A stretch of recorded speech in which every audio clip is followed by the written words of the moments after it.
السلام علیکم ګرانو هیوادواله، زه ډاکټر فرهاد محمدي د داخلي ناروغیو متخصص غواړم چې نن پر ډېره یو مهم موضوع چې هغه کولرا ده خبره وکړو. کولرا د یو بیړني ناستې ناروغي ده چې په څو ساعتونو کې د زیاتو اوبو ضایع کېدو له خطره د مړینې سبب کېږي، خو خوشبختانه د مایعاتو په ورکولو د ناروغۍ د مړینې څخه مخنیوی کوو.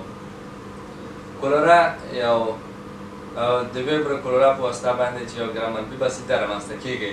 په طبیعي ډول دا په مالګینو اوبو کې ژوند کوي او انتقال یې د یو ممتن شخص څخه بل ته انتقالیږي، خو په زیاته اندازه دغه ناروغي د هغې اوبو په واسطه کوم چې د ممتن یا د مریض شخص مواد غیطه په واسطه باندې ملوث شوي انتقالیږي.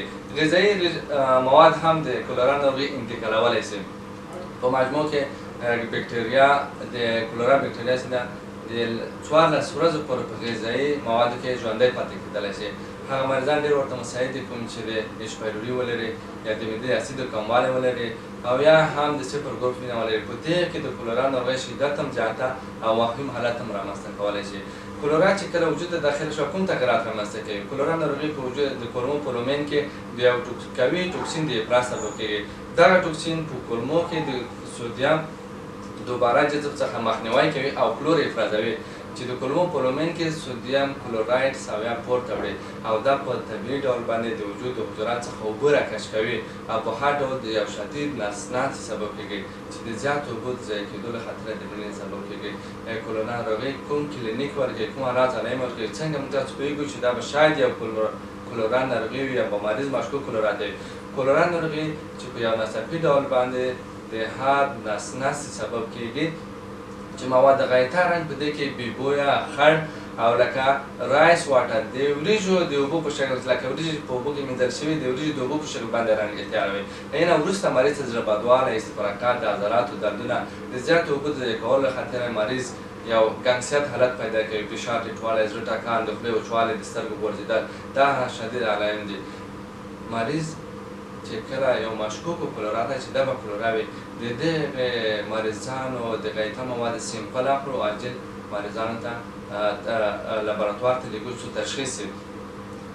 په تداوی کې مهمه خبره د مایعاتو او الکترولایت ورکول دي چې مریض ژوند ژغوري. خو دغې حد ناروغۍ څخه څنګه وقایه او مخنیوی کول؟